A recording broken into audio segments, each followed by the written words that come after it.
What is going on, everybody? Let's get straight into it. Let's go ahead and talk about this. We've got three topics in this video today regarding Pokemon. First, we've got a Gogh Pikachu debacle. I can't believe we are all still milking this Gogh content. I mean, it's ridiculous, but it's one of the most entertaining things to talk about because we all want this card. It's not even that great of a card. It doesn't even look all that great. The concept is very cool. What it represents is very neat. How it released was very cool, even though it was chaotic, but really it's just been news on news on news. So we're gonna talk about that a little bit. We are also going to talk about Scarlet Violet and the trends that we are seeing right now, and why it's not great for the hobby, but important to go ahead and talk about. I still love 151. I still think it defines Scarlet Violet era. I still think it can hold up the era, and I think that we're most likely going to see those trends rebound and do similar trends that we've seen in the Sword and Shield era, but I just don't, none of us know for sure. Very unique characteristics and variables that affected the market and collecting in 2019, 2020, 2021 that we just don't have now. So no one really knows. No one can say for sure. I wouldn't take anybody's advice on not even mine, on collecting these modern sets. You've really got to do it with some caution and some skepticism, and it's okay to go into collecting modern feeling unsure about where it's all going. Okay, I think anybody that says they know is full of you know what. But I myself do believe that modern is going to be a safe place to put your money and invest, as well as just maybe open up down the road and have some fun. I do think the modern sets are a lot of fun with the illustration rares and the alt arts, something that we didn't have so much in sets prior, like those mid-era sets. I believe with Sword and Shield, I mean, they say it's said that Battle Styles is when alternate arts started, but really they started in Sun and Moon. Why people always start with Battle Styles, I think people that were coming into the hobby, myself included, during Sword and Shield with modern, but really Sun and Moon was probably the first time we saw alternate arts. But anyways, Sword and Shield is great. I think they're doing a great job with Scarlet and Violet. There's a lot that I don't like about Scarlet and Violet, but we're going to go into that in a little bit. And then last but not least, leaving the hobby. People leaving the hobby right now. I'm seeing more people sell their collections and want to exit the hobby. I don't know if it's a trifecta of things. I don't know if it's Gogh, price trends, and just the fact that people are maybe having rough financial times. The economy seems like it is rough, but at the same time, everything feels normal as always, things going as usual. I know the bar is doing, so I run and operate, if you're new to the channel, I run and operate a bar here in Charlotte, North Carolina, Starlight on 22nd. And the bar is doing better than it's ever done. So for me, maybe connected to people drink, in rough economic times. It could be something connected to that, but also we're a cultural events bar, so we always have stuff going on. Might be just that people are ready to go do things and have activities, and our bar has those. Anyways, okay, let's go ahead and get started with the Gogh Pikachu debacle. I can't believe I am still talking about this Gogh Pikachu. The next time you guys will see me talk about Gogh Pikachu won't be in a long time, unless I get my mail soon. Now, I got 2 confirmation emails from the Pokemon Center that I was going to get these Gogh Pikachus. I still have heard nothing back. I have not gotten any shipping update, any info yet, so I literally have no idea if I'm actually going to get these Gogh Pikachus. I had some friends kind of reassure me and tell me, look, you got the confirmation email, you're going to be good, but at the same time, I really don't know what's going to happen. So I'm just going to wait. But spicy, there were some videos released where people were opening their product and not getting Gogh cards out of the Pokemon Center products that were sent to them. Now, this could be a couple of things. Either Pokemon Center just screwed people over massively and they're going to be very upset about this.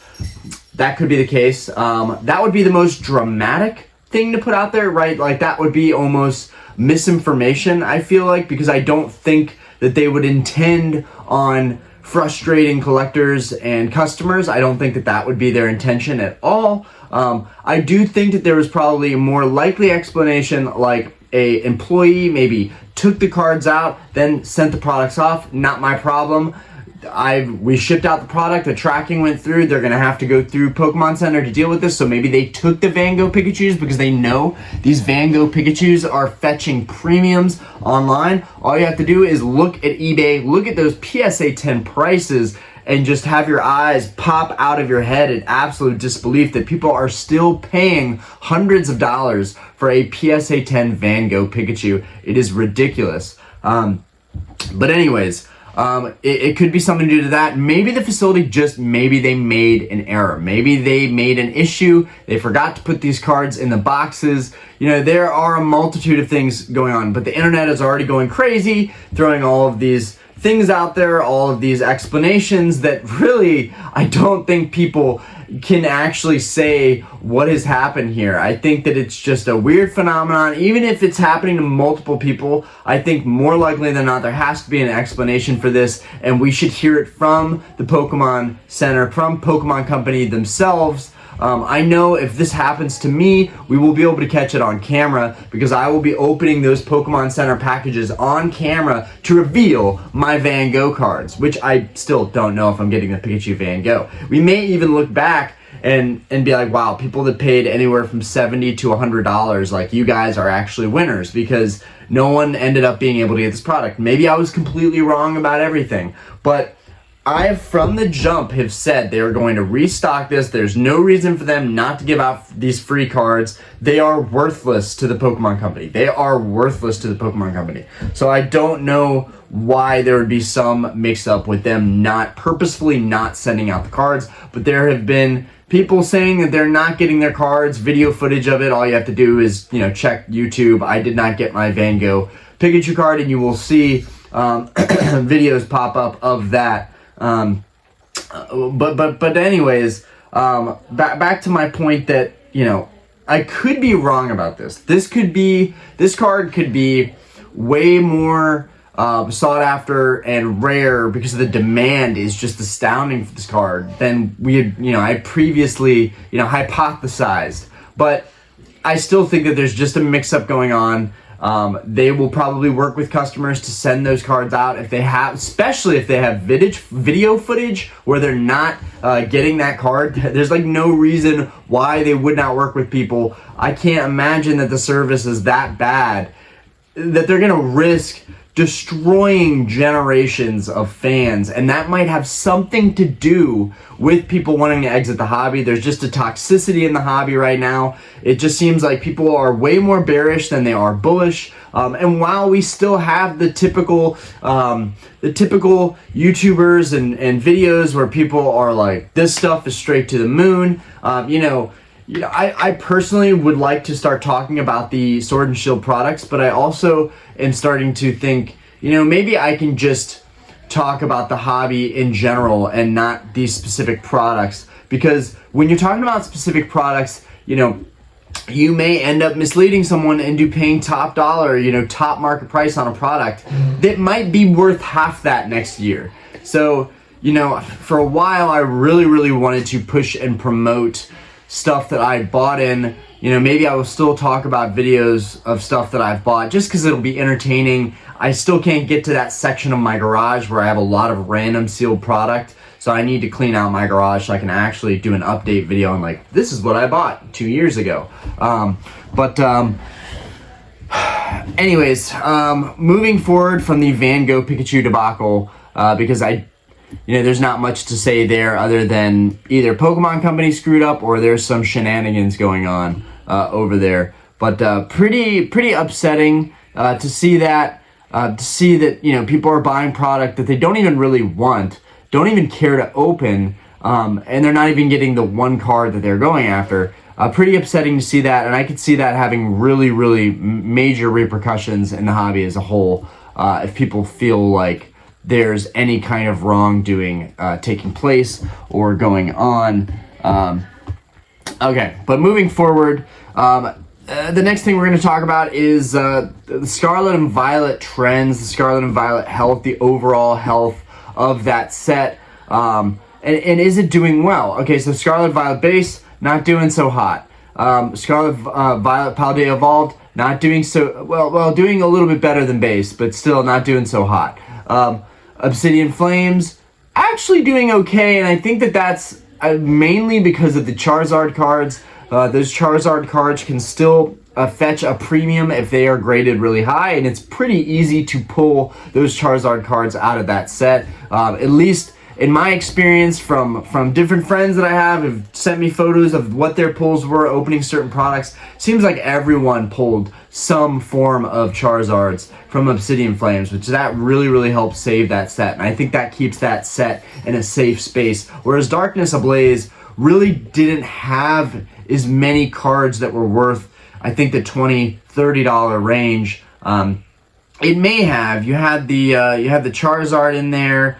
And you have some great full arts and some great rainbows. Unfortunately, those sets are kind of the premium that is commanded by good sets is usually the best singles in that set. And the Charizard VMAX just was not the best single it could have been. Whereas in Obsidian Flames, as much as I hate the Terra Crowns, that Crystal Charizard alt art is phenomenal. It really is a phenomenal card. And I think that will continue to help that set kind of stay afloat. But we have those sets, okay? We have those first three sets, which really aren't going that well. Most of those sets, singles-wise, have been chopped in half, okay? Those sets are just getting crushed right now. And it really is a beautiful time to come in as a collector, because if you just want to collect and build out these sets, they're super cheap to collect right now. There are a lot of cards in these sets still. I mean, even if the cards get to a point where they're $5 or less a piece, and there's 30 plus cards you need between the illustrations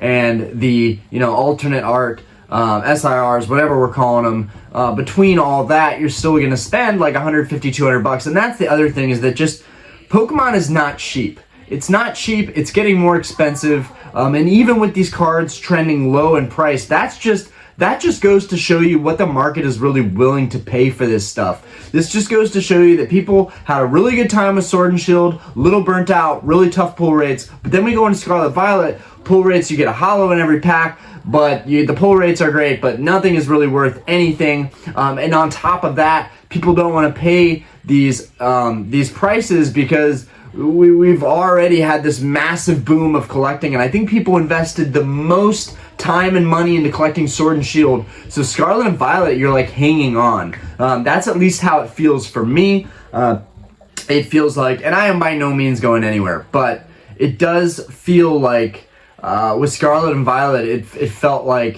how am I going to make this work? Am I going to continue buying cases of these sets that I'm like kind of on the fence about? It's not like Fusion Strike, where you had the Mew on the box and those pink colors, and it's phenomenal looking just as marketing for the box artwork itself. And Evolving Skies with the Rayquaza on the front. These sets were so tough to get anything out of. I still have yet to pull any decent alt arts out of any of these sets. I've had much better luck actually in the Scarlet and Violet era. I think I am actually enjoying Scarlet and Violet era a lot more than Sword and Shield, which begs the question, why is this era struggling so much? I think people coming back into Pokemon, they're not going to recognize a lot of these Pokemon in these sets, so they're not going to appreciate it as much, and so that may be one thing. Whereas in Sword and Shield, we still had a lot of OGs being thrown into those sets. We still have a lot of OGs being thrown into Scarlet and Violet too. It's just, I think, a major adjustment to people. Whereas I was already on board the past couple years, and I got to come into Scarlet and Violet. But it's going to be tough. It's going to be tough moving forward, trying to decide how much do I want to buy of each product. Am I going to be full on, continuously bullish on all this product? And so the trends in general right now are not looking good for Scarlet and Violet. But I think a lot of people still appreciate these sets, and I think regardless of what happens with the market, people who love to collect, people who want to master these sets and want to pull these cards themselves, myself included. The next video we do, maybe it'll be live tonight, depending on what we do for live tonight. I kind of want to start pulling all the cards myself, even though there are sets coming up like Paradox Rift where I really just I don't feel the same passion for that set. It's a really beautiful set. There's a lot of great stuff. I think we have the full rundown now of that entire set. People are now opening it a little bit early. I think it's going to be a fantastic set, but that's a set where easily I'll probably open a product or two and then complete the rest of the set by buying singles, or I'll just put it off until I run into some singles. You know, who knows? But I think the overall trends with Scarlet and Violet, I think 151 really is pretty much the thing bringing people back. It is giving the most value. Those cards are actually kind of being stable or trending up a little bit in price. So Scarlet Violet 151 is really the saving grace. I think Champion's Path had a similar effect on Sword and Shield, but I still think Sword and Shield overall, even with the early sets like Battle Styles, I think is a super good set. But then again, Paldea is kind of a super good set too. Like on the lowdown, like it's actually like it has a lot of good stuff in it. I'm not a waifu fan, which is again another issue that I'm having with Scarlet and Violet. We're seeing more character rares and illustration or trainer full arts and waifu-esque cards than we've ever seen.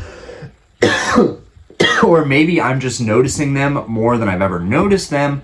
But yeah, not a huge fan of that. The Steelix illustration looks pretty cool. The Mantike looks pretty cool.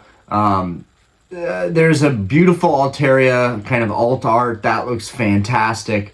There's some good stuff. There's definitely some good stuff in Paradox Rift, and I think I'm going to have a lot of fun with it regardless. I think I'm going to have fun with any set that comes out regardless. Pokemon is at a point now where I think they're on fire with how they're bringing these sets out, but it also creates a little bit of burnout, which I've talked about before, whether that's opening cards, trying to complete sets, or just dealing with the non-stop onslaught of just like set release after set release after set release. It can really bear down on you and make it difficult to keep up with this hobby. And I think that leads into our last topic, which is, you know, people leaving the hobby. And this is a big reason why I started liquidating things and why I sold so much stuff at Collecticon here in Charlotte, because I wanted to get that equity back, but also I wanted a chance to either do one of two things. I either wanted to have a chance to deposit that money back into the bank and have a chance to get all that cash back, or at least a, you know, 70-80% of it, and put it back into the bank and you know, make some slightly better financial decisions, which I think a lot of people are going to ask themselves the hard questions. They're going to have to ask themselves the hard questions on what is your strategy of you know, collecting Pokemon moving forward. Because if you want to catch them all, which, you know, I still do. I want to collect every card in Pokemon. I want to go after all of the, you know, maybe not every card, but I want to go after, try and master set all of the main sets, and I'm still missing a lot of those mid-era sets. I still need to go after that. Sun and Moon is going to be such a pain, but I'm going to go after my Grail cards first, and that, you know, that leads me into what I'm talking about here. With when I went to Collecticon and I liquidated everything, I put about half of it back in the bank recently. That's helped us a lot be in a better financial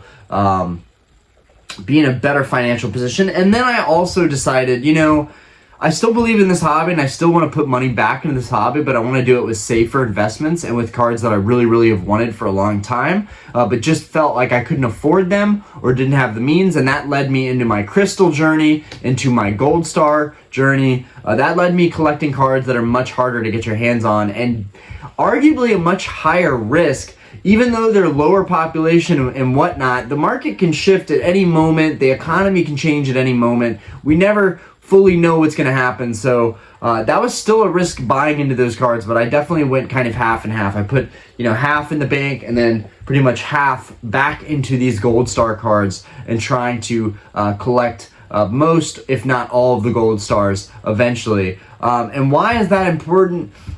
Because if I do want to get my equity back out of those cards, at least they're very sought after popular cards. Not only are they rare and low population, but they are also just tough to find. They don't pop up a lot. I know there's a couple auctions on eBay this week, which is pretty awesome. And I'm even eyeballing those because I'm like, oh man, if I could get good prices on these, sit on these for a couple years. Those are such cool, iconic cards. and I can see those hitting new levels very soon. But you know, that also leads us into the economy, back to people leaving the hobby. When you're leaving the hobby and you have a ton of stuff to liquidate, it's going to be really, really hard. Not even leaving the hobby. If you just want to get some money back out of it, it's going to be very, very difficult to sell that stuff when a lot of people are also cycling out of the hobby. A lot of people are having a tough time getting, you know, valuations on their collections. And I think the collectors that are doing the best with getting their equity back are collectors that are collecting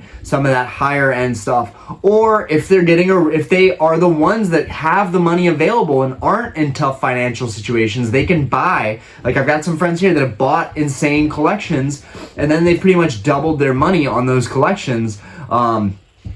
Even though they would still have to do a lot of legwork to get rid of those cards, the margins were there. So, you know, you've got a lot of competition in this market if you're going to try and liquidate your cards, and there's just so many of those modern alt arts on the market. There's so many modern singles. So if you've got a massive collection and you've been collecting all the modern singles and all the alt arts you can get your hands on, and then you want to go to sell all those cards, it's going to be very, very time consuming to sell those cards, and it's going to make it really hard to get your money back out. Whereas with higher end kind of grail status cards, I hate talking about them like higher end, like the haves and have-nots. I hate saying it that way, but the reality is that they are higher value cards, and that when you go to sell a card that's $2,000 or $3,000 or $1,000, $2,000, you're gonna feel that much more, and it's gonna be much less work. You're gonna be like, wow, I just came up on that card. I just, you know, even if you broke even on that card, it's, oh wow, I just got $1,000 back in my bank account on that card. I just got $2,000 back in that bank account on my card. Even after fees, shipping, whatever, wow, I just got $1,800. Wow, I just got $800 or $900 on that $1,000 card back. You get a big chunk of money back. Whereas when you're selling a ton of singles, and I don't have incredible sales experience. I don't. I've only sold like 400, 450, maybe 500 cards total from locally, Mercari, and eBay. And what I can say is I don't enjoy it. I don't enjoy the art of selling. I have a lot of respect for people that are hardcore sellers. I feel like, one, I don't have the time or patience for that. And two, it just seems like from so many cards that I've seen either break even or take a slight loss on, not only is that all that time consuming, but if you're net not making anything after selling all those cards, you just feel like crap. Whereas if I barely put in any time and put up 20, 30 listings, and now I've sold my entire high-end collection, but I'm getting a huge chunk of money back, you know, that's going to help me a lot financially, and that's also, you know, is going to get me back on track, but it's also not going to take a ton of time for me to get those cards listed. Now, the time certain cards sell, that's up to you. If you price at market, under market, if you price above market, stuff is just going to take a lot longer to sell. I know my Crystal Charizard and a PSA 8 has been on eBay now for like 3 weeks, so, which also is making me cautious towards collecting other Grail cards, because I'm like, yo, if this is sitting this long, if cards are sitting this long right now, like, where is the market going? So, and that's kind of scary, because, you know, I have a lot of the vintage Grail cards, so it worries me that, like, not only is the market suffering with modern, it could be suffering with vintage, and before you know it, it's too late. I mean, it's a very stressful time to be a collector, because even if you just love collecting, you can't ignore the financial aspect of it. I would love to ignore the financial aspect of it. I would love to open cards on the channel every day. I actually would love to open cards. But the reality is that I can't afford to do that. Even with the sealed product I have sitting, the whole point is that it appreciates in value and goes up in value. You know, I want to make rational, smart financial decisions, and it makes it really hard when you also want to open that product. Yeah, I think we're gonna see people exiting the hobby for a number of reasons, but it doesn't help that, you know, we're in a time where people, you know, and this is a little dramatic, but, you know, people aren't getting their promos, and then they're seeing, you know, they're not getting their free promos that they stressed out and spent time messing with putting in their card and on Pokemon Center and wasting time and stressing out. They're not getting their promo. They get their boxes. I might get my box in the mail and do a YouTube video and I don't have my promos. Okay, I'm upset about that. Okay, then I'm looking at all my completed master sets from Scarlet and Violet that I'm so proud of, and they have all pretty much been cut in half or been cut to a third of their value. Okay, I'm not happy about that. Okay, also, I'm not in the best, this is theoretically, I'm not in the best financial position, and work slowed a little bit. Let's say my bar slows down a little bit and I'm not making as much in tip money, which is actually the opposite. I'm making more in tip money than I have this past year. But let's say that slows down a little bit. Now you have a trifecta of these variables, of these things that are going to affect whether you leave or stay in this hobby. And it's really sad, because if we all would have been a little bit better, better taught, better, I don't know how to put it, but it just takes time. Everything takes time, and even at this point, I wouldn't go anywhere, because then everything I've learned up till now would be in vain. And that's another thing I would say with like leaving the hobby is like, I'm not gonna beg anybody to stay in the hobby. Nobody's begging anybody to stay in the hobby. If you want to leave, leave. Sell your cards, take a huge fat loss, whatever. If you're gonna stay, great. Join us on this journey of seeing where Pokemon goes. I missed out on the last 20 years. I'm not going to miss out on that again. I'm not going to take that risk again. One, I'm having too much fun, and two, I've made too many friends, too many memories, great experiences, and I'm on this journey. And it also makes it easier that I have a smaller collection goal now. That helps keep me on track right now. But it's this mix of all these things, and I would just, if you are going to sell your collection, I would still keep one foot in the pool, like, even if you're going to sell a lot of stuff, I would still keep some stuff in the hobby, because I think what people are going to find out down the road, this is my hypothesis, I think what people are going to find out down the road is that they're going to end up kicking themselves again for letting go of all this stuff.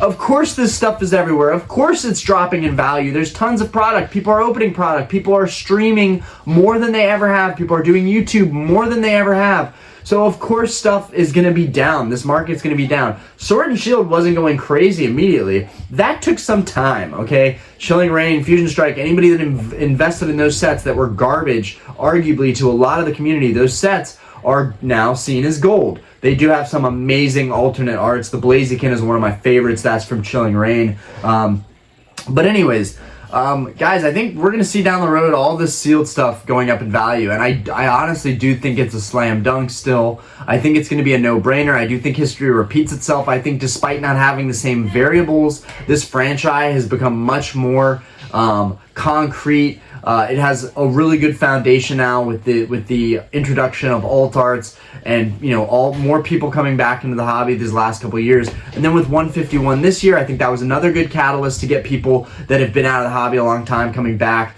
But I just think overall these sets are going to do really well. Sealed product's going to do really well. But there are plays everywhere, guys. There are plays everywhere. So don't think that because there was a period for me where I felt like I had to buy every single sealed set I could get my hands on that came out. I had to buy multiple cases of every set.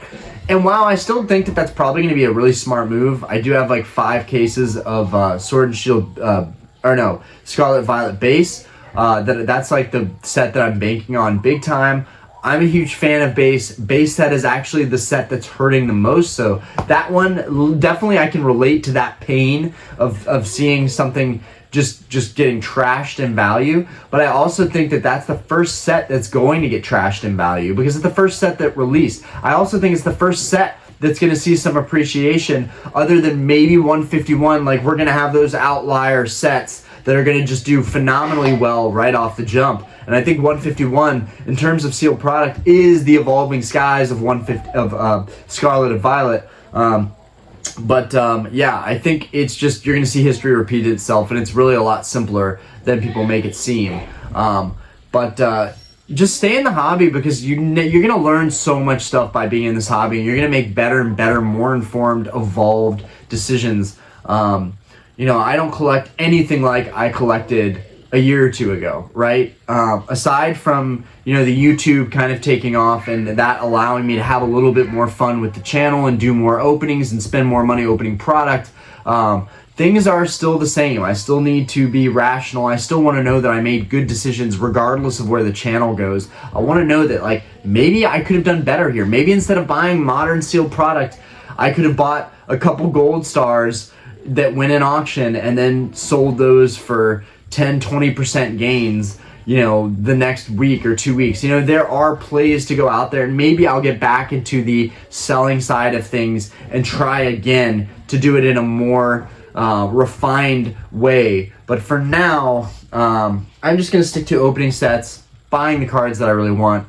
and well, most importantly, buying the cards that I want the most, that make me happy. I think that's really, really important, because then regardless of what happens with value, if you have that card, you're really happy with it. But you cannot tell me that there are cards out there that you would buy, they would get cut in half in value, and you would not care at all. Everyone is going to be in tune to what their stuff is worth, and the investing side of it. It's kind of unavoidable at this point, because Pokemon has kind of peaked and maybe even plateaued a little bit with values. Like, things are at all-time highs.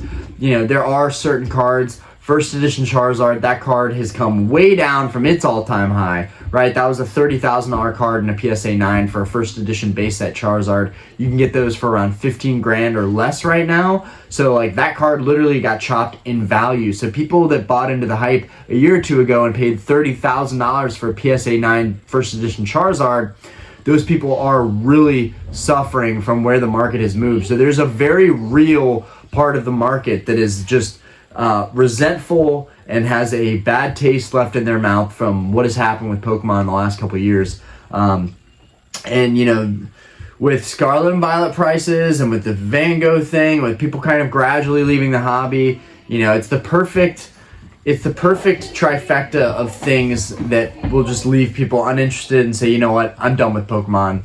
I don't want to deal with Pokemon ever again. Like, that was a fad. It was cool for a year or two. These things happen. Fads happen. People cycle in and out of stuff so fast, faster than you can even liquidate and get your equity back. So that's definitely one of my fears. I'm very thankful that I have the channel, regardless, that I can continue with the channel.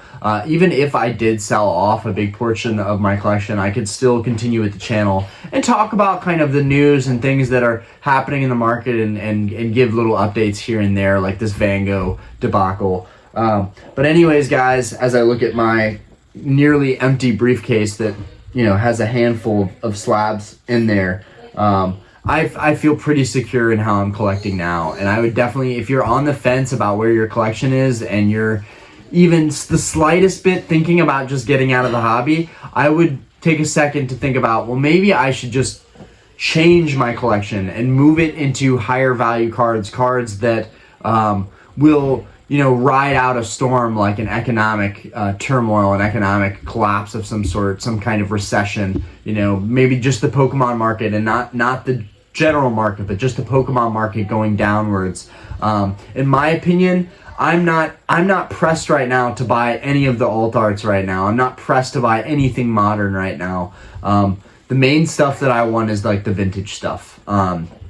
I'll deal with modern, you know, a year from now or 2 years from now when I've completed all my vintage goals. And I may just stay collecting vintage stuff and just buy and open up the modern stuff, and just whatever I pull is what I keep.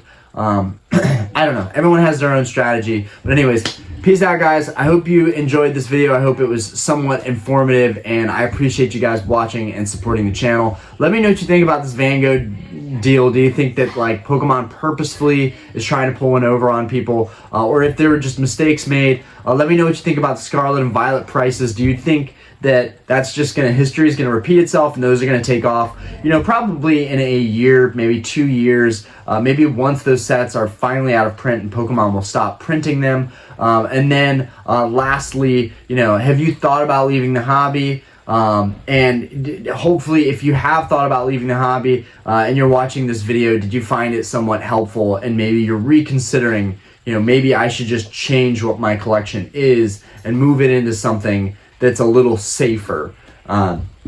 Anyways, guys, that's all I got for you. Peace out. Have a fantastic day, everybody, and I look forward to hopefully doing a live tonight. One of our bartenders may not be in on a flight, so I may end up having to cover tonight which would mean that we would either do a live stream super late or we would not be able to do a live stream tonight because I'll have to work and close the bar. Anyways, guys, as always, appreciate you. Have a fantastic day.